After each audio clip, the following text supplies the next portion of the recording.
La solidarité a un nouveau visage. Miag.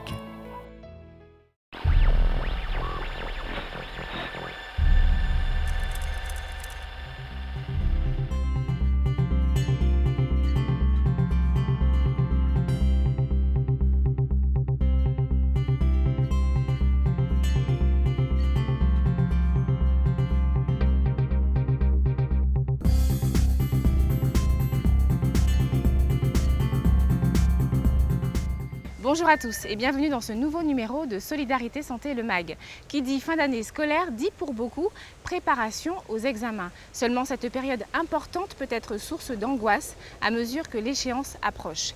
Cette semaine, grâce au conseil de nos spécialistes, nous verrons comment être bien dans son corps et dans sa tête pour se préparer au mieux à ce passage obligé.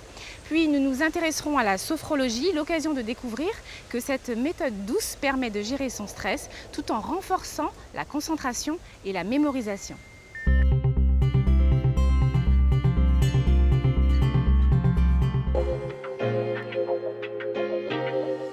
Réussir leur examen à tout prix, c'est ce qu'ils ont tous en tête. Chaque année dans nos départements, ce sont près de 12 500 candidats au bac et un peu plus de 13 000 étudiants qui connaissent ce moment fatidique qui sanctionnera ou validera l'année scolaire écoulée. Si la plupart d'entre eux parviennent à gérer cette réaction normale d'anxiété, pour certains, les épreuves à l'écrit ou à l'oral représentent une véritable torture.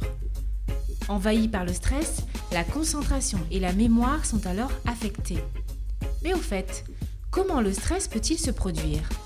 Et comment se manifeste-t-il physiquement? Le stress, normalement, c'est une réaction physiologique d'adaptation à ce qui se passe autour de nous, puisque nous vivons en termes de survie, en fait. Donc à chaque fois qu'il y a quelque chose de nouveau qui se produit, le corps réagit instantanément et souvent de façon irréfléchie, de façon à ce que nous sauvions notre peau. Après, donc ces réactions qui sont physiologiques peuvent prendre une ampleur beaucoup plus importante et qui ne sont plus du tout adaptées aux problèmes qui se posent. Si je réagis devant une souris en me jetant par la fenêtre, ce n'est pas du tout une réaction de survie. Donc c'est quand c'est dépassé comme ça que ça devient un problème. Donc à chaque fois que nous sommes confrontés à une situation qui est stressante, donc où il faut nous adapter, nous allons réagir comme s'il fallait fuir ou se battre. Donc le cœur bat plus fort, on respire plus vite, on devient un peu rouge, un peu pâle, on peut avoir de la diarrhée, etc. Il y a des personnes qui, à n'importe quel examen, vont ressentir des phénomènes tellement importants qu'en fait, elles perdent toute possibilité de réagir. Alors en homéopathie, il y a des produits connus qu'on utilise depuis longtemps, qui diminuent la peur par anticipation, qui diminuent les signes paradoxaux. Il y a des gens, par exemple, qui ont peur de tout, donc ça peut les calmer. Qui diminuent aussi les signes physiques, comme les diarrhées, les palpitations, les inhibitions. Donc ils peuvent se prendre avant, par exemple, un voyage en avion, avant un examen, etc. Et si on arrive à saturation à l'examen, on ne peut plus travailler normalement. Donc en fait, déjà, il faut être à l'aise avec ce qu'on a appris, donc trouver sa technique d'étude pour être confortable par rapport à ses propres connaissances. Après, il y a beaucoup de magnésium à prendre parce que le magnésium est extrêmement consommé dans les périodes de stress et on a besoin, ça apaise. L'hygiène de vie, c'est valable pour toute la vie. C'est pas parce que vous avez une hygiène de vie parfaite que vous allez passer un examen de façon très facile. Tout ça, ça rentre en jeu.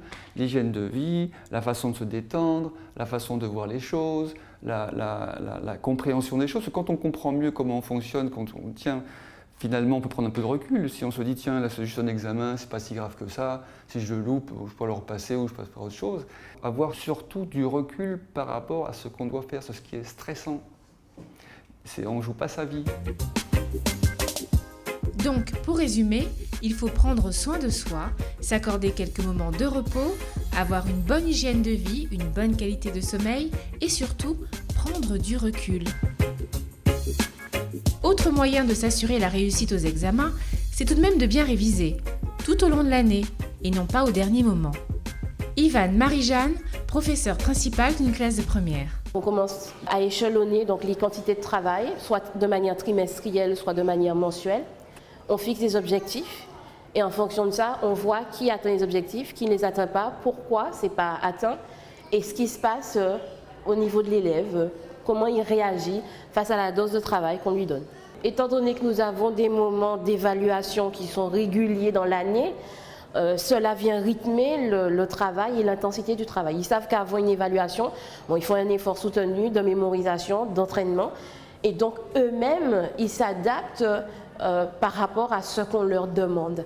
Maintenant, il y a ceux qui jouent le jeu et ceux qui se dérobent. Le conseil que je donnerais à tout élève donc, qui passe un examen ou un concours, c'est après chaque cours, après chaque leçon, de travailler, de retravailler, de faire un premier travail de mémorisation, un premier travail d'entraînement, de laisser reposer pour après vraiment réviser, pour que ce soit de vraies révisions et non pas des découvertes parce qu'il y a une évaluation derrière. Il faut respecter ces phases-là, ces rythmes-là, sinon le mécanisme ne peut pas fonctionner de manière correcte. Alors si après toutes ces recommandations, vous pensez être encore aux prises avec une forte anxiété de performance, il existe une alternative avec la sophrologie.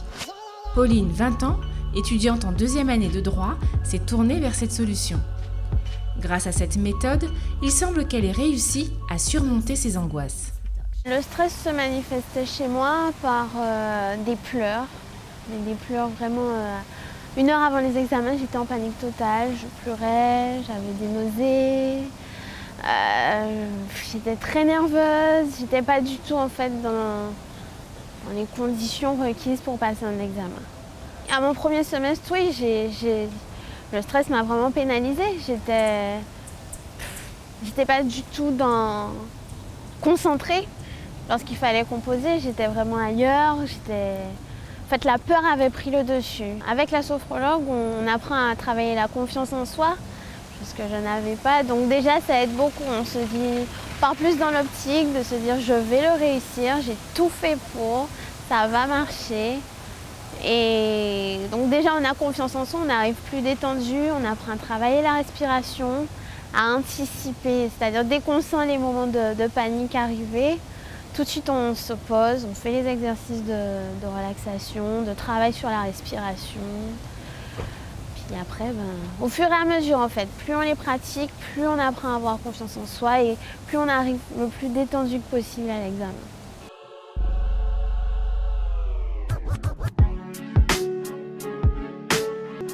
C'est à force de travail, à force de répétition que petit à petit, le corps s'habitue à lâcher prise et que nous-mêmes, on s'habitue à lâcher prise, à être plus détendu, à savoir faire face aux moments de panique et aux moments de stress. Je me sens beaucoup plus calme quand il y a des situations où la panique pourrait prendre le dessus. Je reste paniquée, mais beaucoup moins fort qu'avant. Et par moments, non, ça va. Par moments, je sais rester calme maintenant. Il est vrai qu'un stress trop important qui engendre crise de panique et angoisse peut être pénalisant. Mais notons que le bon stress peut être un allié, car il permet au corps de travailler plus sans ressentir la fatigue et au cerveau de réfléchir vite et mieux au moment de l'examen.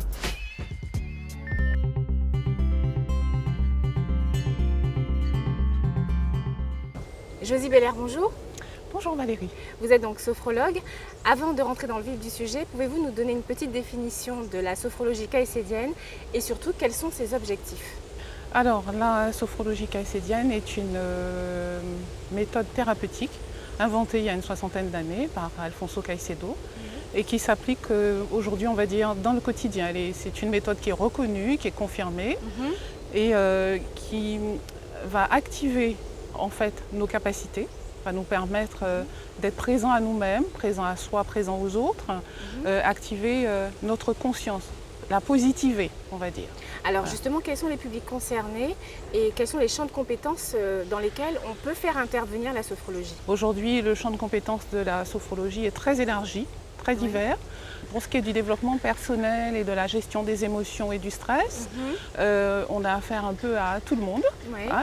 Autrement, On peut faire appel aussi à la sophrologie dans le cadre des entreprises pour mettre en place des petits ateliers de gestion du stress, de communication bienveillante pour apprendre à travailler, à vivre ensemble, apprendre à communiquer de façon bienveillante.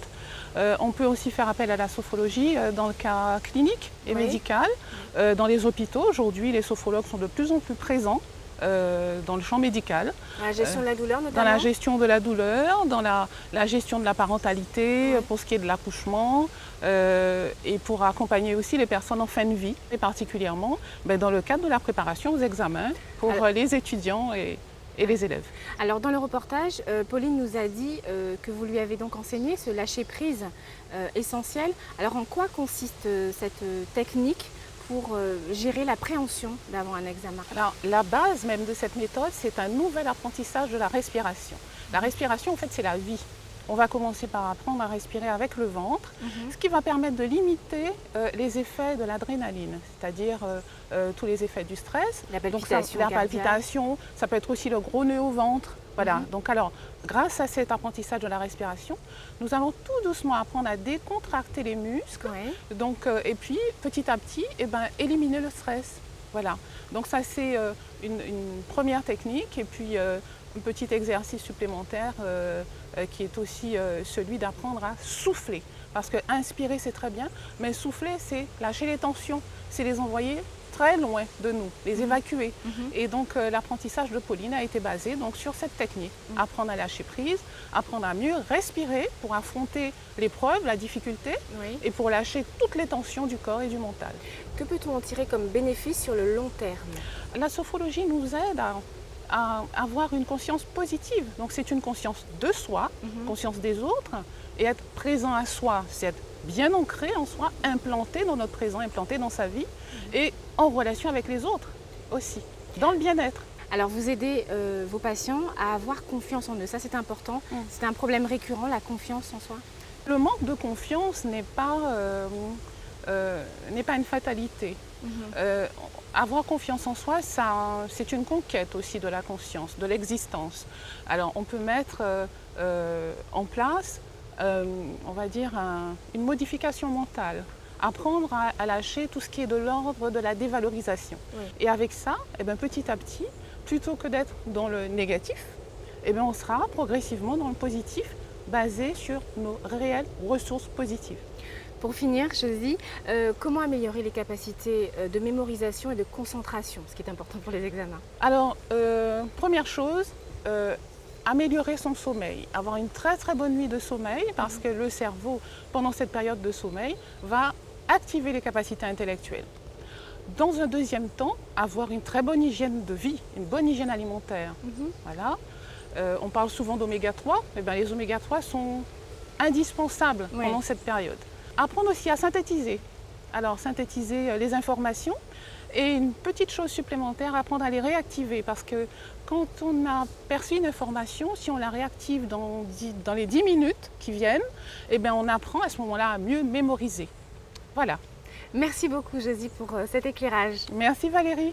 Voilà, c'est la fin de ce numéro de Solidarité Santé Le Mag. Si vous êtes concerné par cette période d'examen, j'espère que vous avez bien noté les recommandations de nos spécialistes. Avant de se quitter, je vous propose cet ouvrage bien utile en cette période, Réussir à l'école, moins de stress, plus de plaisir, de Philippe Indré aux éditions Hachette Éducation. Passez une très bonne semaine, prenez bien soin de vous et surtout, ayez confiance en vous, n'est-ce pas? Au revoir.